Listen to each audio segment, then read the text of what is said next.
The rain in Seoul didn't fall that night. It attacked. It came down hard and cold, soaking everything, streets, cars, people, without warning and without stopping. The kind of rain that makes a city feel dangerous even before anything happens. The black motorcade moved through it like it owned the road. 3 heavy SUVs. Tinted windows. No hesitation. Everyone in this district knew what these cars meant. No one looked twice. No one wanted to. Inside the middle vehicle, Alexander Kim sat in silence. 40 years old. Sharp jaw. Cold eyes. The most feared man in the city, and tonight had reminded everyone exactly why. He was already thinking about tomorrow when the car stopped. Not slowed. Stopped. He looked up. Through the rain-covered window, caught in the full glare of the headlights, stood a little girl. 5 years old. Alone. Soaked through. Her oversized hoodie hung off her small shoulders like a wet blanket. Her curly hair was plastered across her face. She wasn't running. She wasn't crying. She was standing completely still in the middle of the road, staring directly at his car, with the look of someone who had been brave for a very long time and had decided that this was the place where the bravery finally ran out. In both hands, held out toward the headlights like it was the only thing keeping her standing, was a photograph. Old. Worn. One corner torn away. Alexander stepped out of the car. The rain hit him immediately. He didn't adjust. He walked toward her slowly and stopped when he was close enough to see her face, and close enough to see the photograph clearly. His breath caught. The face in that photograph was his. He looked up at her. She was already looking at him, those enormous brown eyes steady and certain, rain running down her cheeks, tiny hands trembling from the cold but still holding the photograph up. Still holding it toward him. Like she had always known he would come. Like she had crossed the whole city in the rain just to reach this moment. Then she opened her mouth, and in a voice so small it almost disappeared into the sound of the rain, she said the one word that cracked 11 years of ice wide open. Daddy. Sit back, besties. You will soon find out why the little girl called him Daddy. Alexander stepped out of the car. The rain hit him like a wall. His suit was soaked in seconds. He didn't notice. He walked toward the girl slowly, the way you walk toward something you don't fully believe is real, and stopped when he was close enough to see her face properly. She didn't step back. She didn't flinch. She just looked up at him with those enormous brown eyes, steady, patient, exhausted in the way that only comes from being strong for too long, and held the photograph higher, closer to his face, as if she needed to make absolutely sure he understood. He looked at the photograph, then at her face, then at the photograph again. His jaw tightened. Something moved behind his eyes that hadn't moved in a very long time. He crouched down, slowly, deliberately. A man who had not lowered himself for anything or anyone in 11 years, now level with a 5-year-old girl in a rainstorm, close enough to see the water running down her cheeks and the tiny tremor in her bottom lip that she was working very hard to control. His men stood frozen behind him. Nobody spoke. Nobody moved. In 11 years, not one of them had seen Alexander Kim unsure of his next move. They were seeing it now. He looked at her for a long moment. Then, quietly, in a voice that didn't belong to the man his enemies feared, he asked her name. She told him. Zuri. Zuri Williams. Her mama had told her that if she was ever alone, ever scared, ever couldn't find her, she should look for the man in the photograph. She had practiced saying it so many times the words came out flat and careful, like something breakable she was trying not to drop. Alexander listened without moving. When she finished, the rain kept falling. The city kept going. Somewhere behind him, one of his men shifted his weight on the wet asphalt. And Alexander Kim, who had built an empire on the certainty that nothing could reach him, felt something reach him. He didn't have a word for it yet. He wasn't sure he'd ever needed one before. He stood up slowly and looked back at Cho. His most trusted man. The one who had been with him since the beginning, who had seen everything and reacted to nothing. Cho was staring at the girl with an expression that had no professional category. "She's coming with us," Alexander said. It wasn't a question. It wasn't even really a decision. It was simply the only thing that made sense in a night that had stopped making sense the moment the car stopped moving. He looked back down at Zuri. She was still holding the photograph, still looking at him like he was the answer to something she had been carrying alone for a very long time. He didn't take her hand. Not yet. But he didn't walk away either. And in the world Alexander Kim had built, where every man, every move, every moment had a price, that small stillness was the most expensive thing he had ever chosen. The penthouse was everything the street was not. Warm, quiet, controlled. 42 floors above the rain, above the noise, above anything that hadn't been carefully decided and deliberately arranged. The furniture was expensive and minimal. The lighting was low and deliberate. Every surface was clean. Every corner had a purpose. It was not a home. It was a statement. Zuri walked into it like she was looking for the kitchen. She touched the edge of a glass side table. She looked up at the ceiling. She stopped in front of a large abstract painting, dark blues and blacks, something a very serious person had paid a very large amount of money for, and tilted her head to one side. "It looks sad," she said. Nobody answered her. 6 of Alexander's security staff stood at various points around the room, each of them trained for situations that did not include this one. They watched her the way people watch something they cannot calculate. She moved on, touched a lamp, opened a door, found a closet, closed it again, pulled herself up onto one of the long cream-colored couches and sat with her legs dangling, looking around with a calm assessment of someone taking inventory. Her hoodie was still soaked. Her hair was still wet. She had a small stuffed bear tucked under one arm that she had produced, without explanation, from the front pocket of the hoodie somewhere between the car and the elevator. Alexander stood in the doorway of his own living room and watched her. He had stood in this doorway many times. He had watched men negotiate in this room, make promises in this room, understand things in this room they hadn't understood when they walked in. He had always known exactly what kind of room it was. He wasn't sure anymore. Cho appeared at his shoulder, voice low. "Sir, we need to talk about." "I know. The protocols." "I know, Cho." A pause. Then Cho, who had never in 6 years offered an opinion that wasn't asked for, said quietly, "She's just a child." "I know what she is." From across the room, Zuri looked up at Cho with her large, serious eyes. "You look like you need a snack," she said. "My mama always said people get mean when they're hungry." Cho blinked. Alexander said nothing, but something shifted in his face, so quickly that only someone watching very closely would have caught it.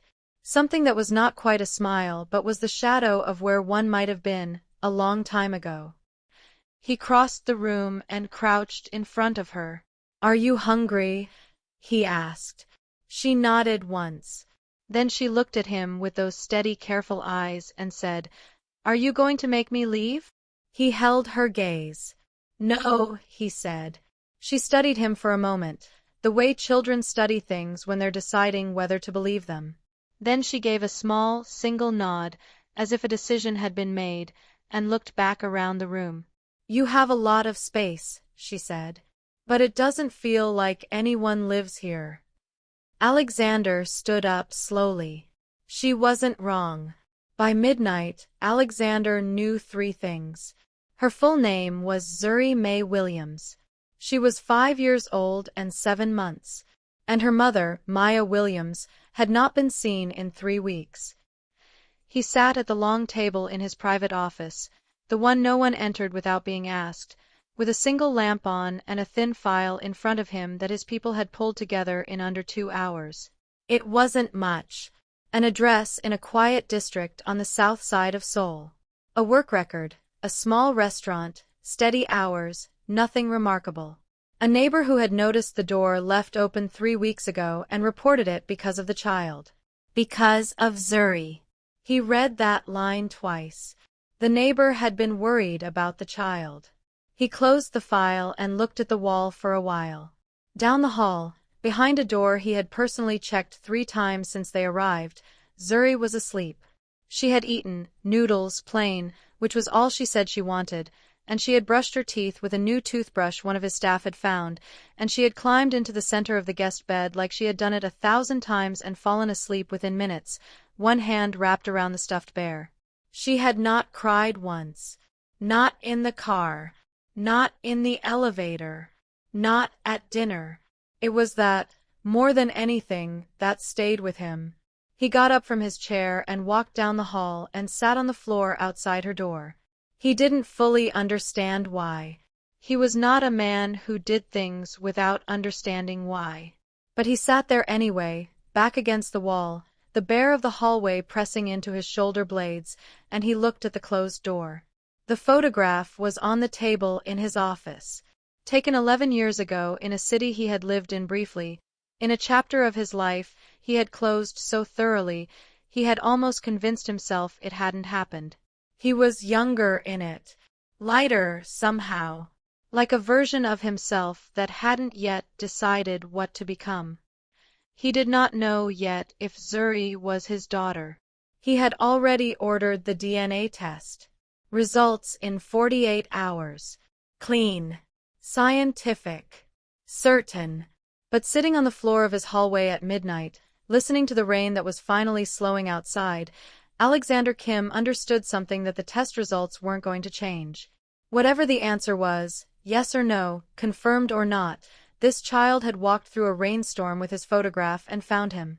She had crossed a city alone at 5 years old because her mother had told her his name and she had believed, with the whole simple weight of a child's trust, that he would not turn her away. The test would tell him the biology. It wouldn't tell him what to do with the fact that she had already decided he was hers. He sat outside her door for a long time. When he finally stood up and walked back to his office, he left the door to her room open, just slightly, so that if she woke up afraid, she would be able to see the light. The truth about Maya Williams did not arrive cleanly. It came in pieces, a name here, a date there, a trail that his people followed carefully and brought to him without comment because they understood, by now, that this was not an ordinary assignment. It took 4 days. By the end of those 4 days, Alexander had a picture that was complete enough to understand and painful enough that he wished, briefly, that it wasn't. Maya Williams had come to Seoul 6 years ago.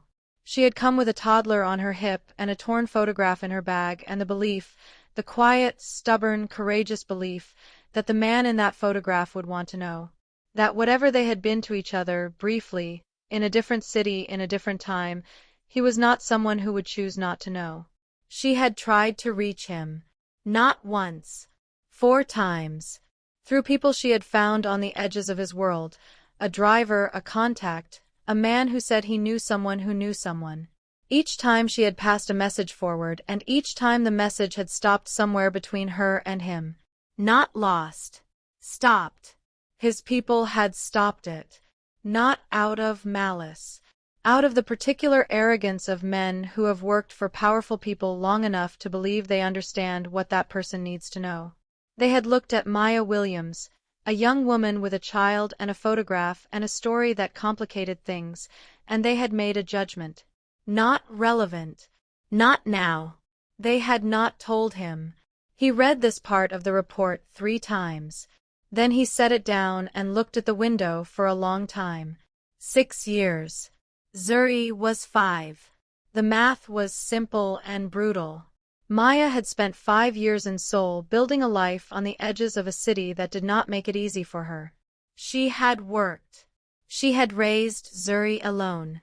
She had kept the photograph, not as evidence, not as leverage, but because she had given it to Zuri and told her what it meant, who it was, what to do if she was ever alone. She had prepared her daughter for a possibility she hoped would never happen. 3 weeks ago it happened. Alexander closed the file. Across the apartment, he could hear Zuri in the kitchen with one of his staff, a young woman named Sarah who had appointed herself, without being asked, as Zuri's primary companion. They were talking about something. He could hear Zuri's voice, clear, curious, completely unbothered by the strangeness of her situation, asking questions about a potted plant on the windowsill. He listened to her voice for a moment. Then he picked up the file again and turned to the last page, the page that told him what his people were still trying to find. Where Maya was. Who had her. Whether she was okay. He read it once. Then he picked up his phone and made a call that made very clear to several people exactly how important the answer to that question was. The results came on a Tuesday morning. 48 hours, as promised. Clean. Scientific. Certain. Alexander read them at his desk with the same stillness he brought to everything. Contracts, confrontations, decisions that changed the shape of things. He read the result once. Then he set the paper down flat on the desk and placed both hands on either side of it and looked at it without moving. Zuri May Williams was his daughter. He had known. Not from the test, before the test, in the way that some things bypass logic entirely and simply arrive as fact. He had known from the moment she looked up at him in the road with those eyes, steady and enormous and completely unafraid, and he had recognized something in them that he had never expected to recognize in anyone. Knowing it and seeing it confirmed in black and white were two different experiences. He sat with it the way the report had suggested he might sit with a heavy thing, not trying to lift it, not trying to set it down, just acknowledging that it was there and that it weighed exactly as much as it weighed. 11 years. 11 years of building. Of choosing correctly when correct meant hard, when it meant cold, when it meant cutting things and people away because strength required it. He had built something that no one could touch. He had made himself into something that no one could reach. And the whole time, somewhere in this city, there had been a child who was half him. He hadn't known. He needed to be clear about that, at least to himself. He had not chosen to be absent. He had been kept from knowing by men who thought they were protecting his priorities. That was a different thing. But it did not feel like a different thing. Not this morning. Not with the paper on the desk in front of him. He didn't hear Zuri come in. She had a way of moving through the apartment now. 4 days in, that was completely comfortable. Like she had simply decided the space was safe and adjusted accordingly. She came into the office without knocking, which no one else ever did, climbed onto the chair across from his desk with the efficiency of someone who had been climbing onto chairs her whole life, and looked at him. He looked back. She tilted her head. "You look like something's heavy," she said. He didn't answer immediately. She waited. She was remarkably good at waiting for someone who was 5. "You can put it down," she said. Simply. The way she said most things, as though the answer were obvious and she was only pointing it out as a courtesy. Then she looked past him at the window, apparently satisfied that she had said what needed saying, and asked if there was cereal. Alexander looked at her for a moment longer. This small, certain, completely unintimidating person who had walked into the most controlled environment he had ever built and rearranged it simply by existing in it. He picked up the report, folded it once, put it in the desk drawer. "There's cereal," he said. He stood up and followed his daughter to the kitchen. The message arrived on a Thursday. Not a call. Not a meeting request. A message, delivered the way messages were delivered in Alexander's world, through channels that didn't exist officially, in language that was careful enough to mean nothing to anyone except the person it was meant for. "We know about the girl. We know where she sleeps. We know what she means to you." That was all. Alexander read it once, set his phone face down on the desk, stood up, walked to the window and looked out at the city for a long time. He had received threats before.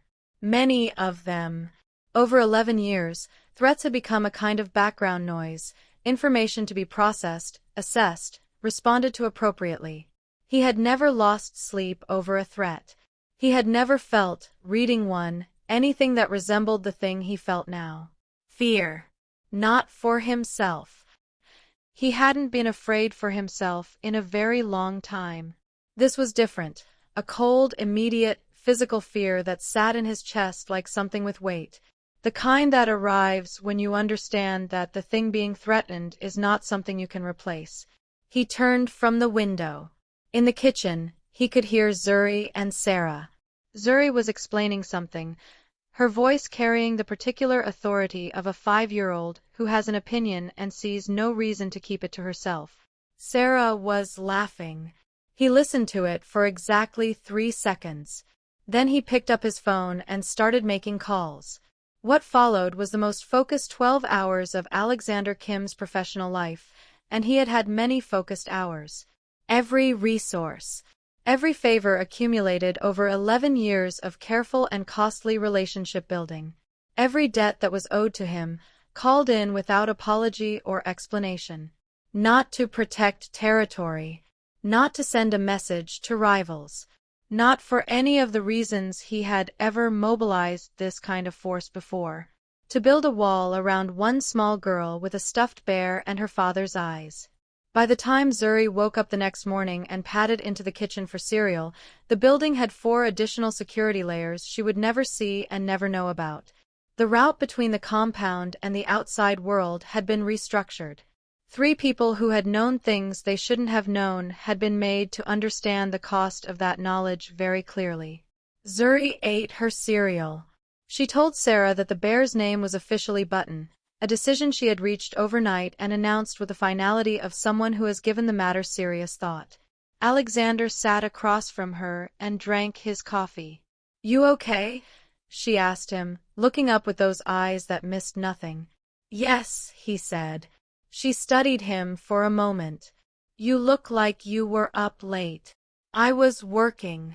She nodded slowly, as though this was acceptable, but only just. Then she went back to her cereal. Alexander looked at her over the rim of his coffee cup, this 5-year-old who had no idea what the last 12 hours had cost, who would never know, who he would make sure would never need to know. He had spent 11 years building something invulnerable. Besties, if it's getting more interesting, smash that like button just to encourage our effort. They found her on a Friday. A district on the eastern edge of the city. A building that looked like an ordinary residential block and was mostly ordinary, except for 2 floors that weren't.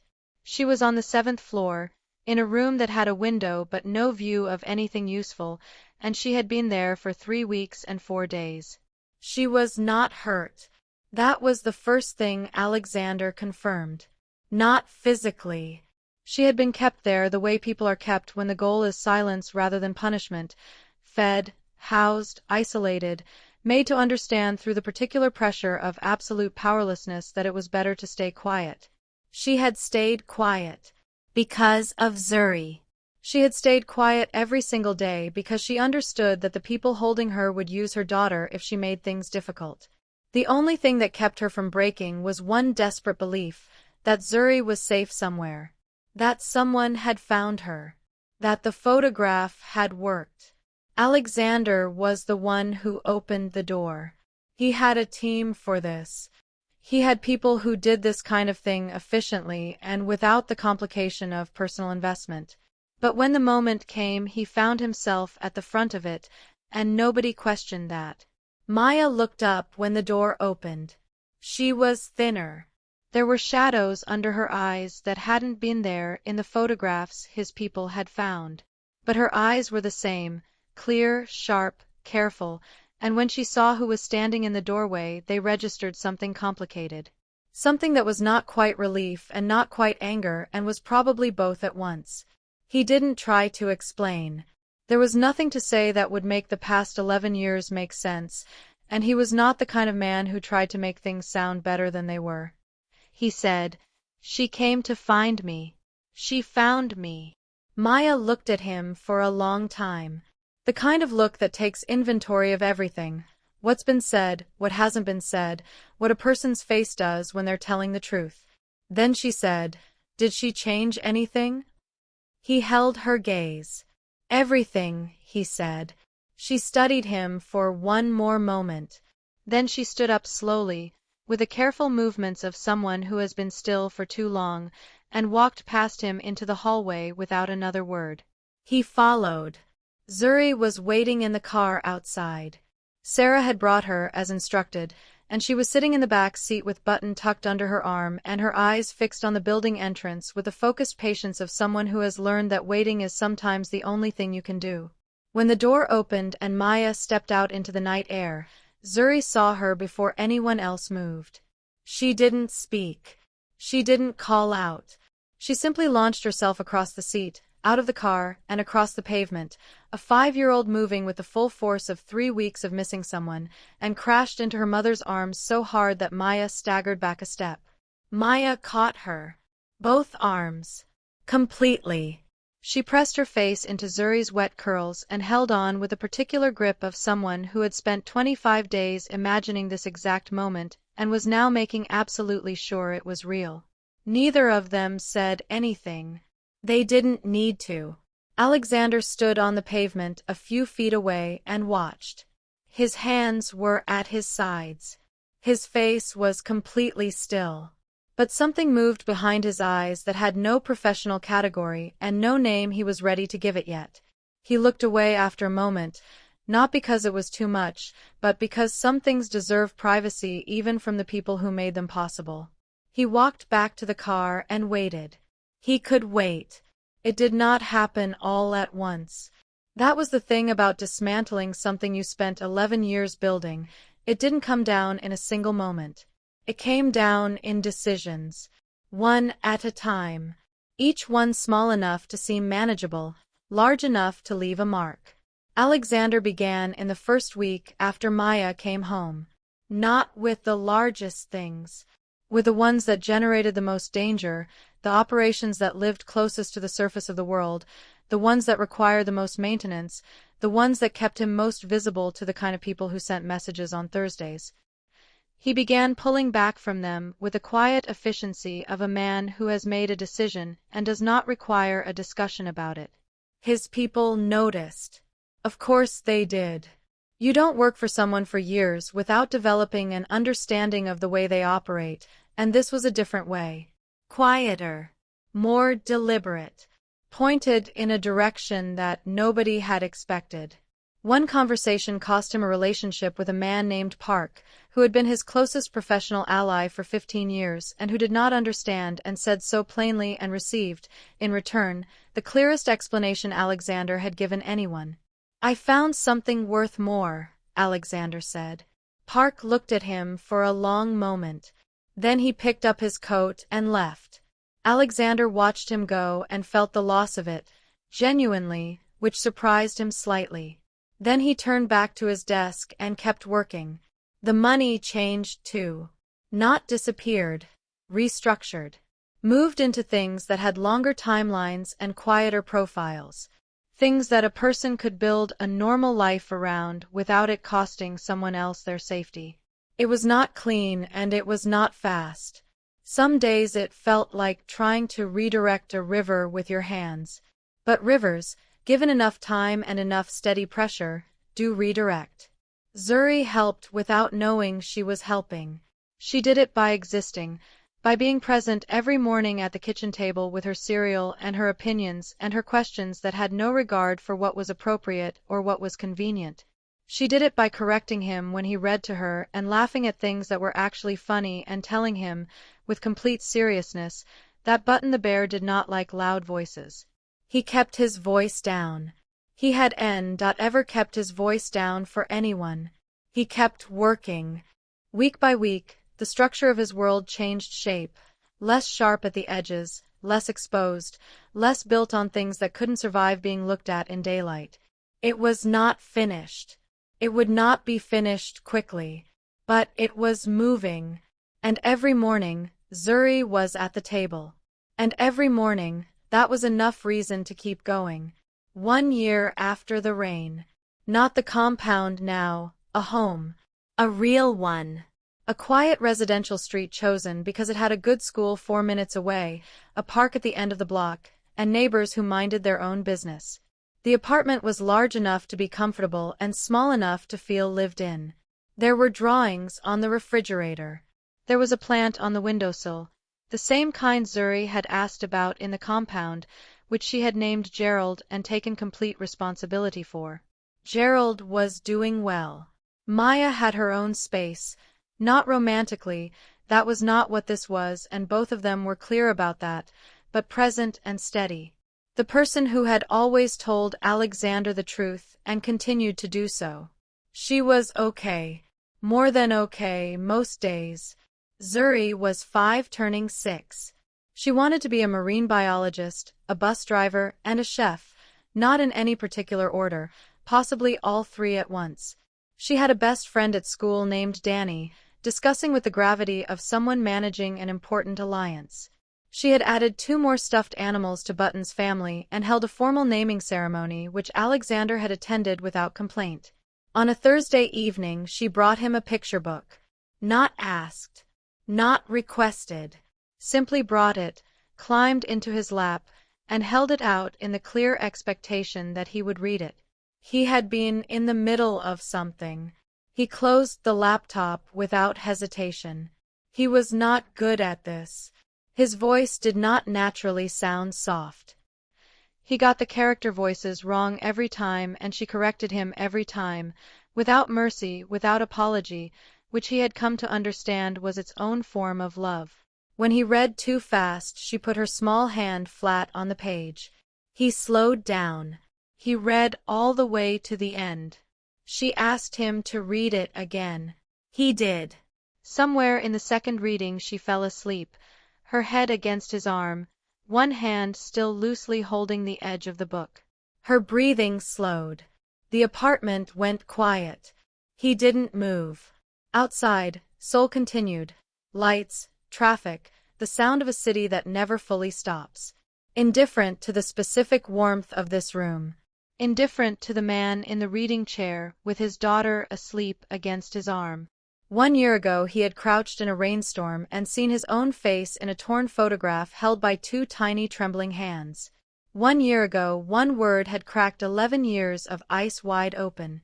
He looked at Zuri's face in the low light, at the small hand on the book, at the drawing on the wall she had made last week, 3 figures in front of a building, 2 tall and 1 small, all holding hands, the small one in the middle, drawn with the absolute confidence of a child who knows exactly where she belongs. He had spent 11 years building something he called invulnerable. He understood now, completely, finally, without any part of him arguing against it, that this was what invulnerable actually felt like. Not the empire. Not the fear in other men's eyes. Not the motorcade moving through the rain without stopping. This room. This child. This quiet. He carefully shifted her onto the cushions, pulled the blanket over her, and stood up slowly. He turned off the lamp, leaving the hallway light on, just enough, and stood in the doorway looking back one last time. At the small shape under the blanket. At Gerald on the windowsill. At the drawing on the wall. Alexander Kim stood there for a long moment. Then he smiled. Quietly. Privately. The way a man smiles when he has finally, after a very long journey, arrived somewhere worth every step it took to get there. He went to bed. And for the first time in 11 years, he slept without calculating anything. He spent 11 years building an empire nothing could touch, and it took one 5-year-old girl in the rain to show him he had been building the wrong thing. She called him Daddy before she knew who he was. By the time he understood what that meant, he had already become someone worthy of it. Thank you, besties. If you did enjoy the story of Zuri and Alex, give us a thumbs up and tell us what hit you most in the comments section. Don't forget to subscribe to Lovable Mafia Boss Story for more heart-melting stories. Remember, your subscription means the world to me.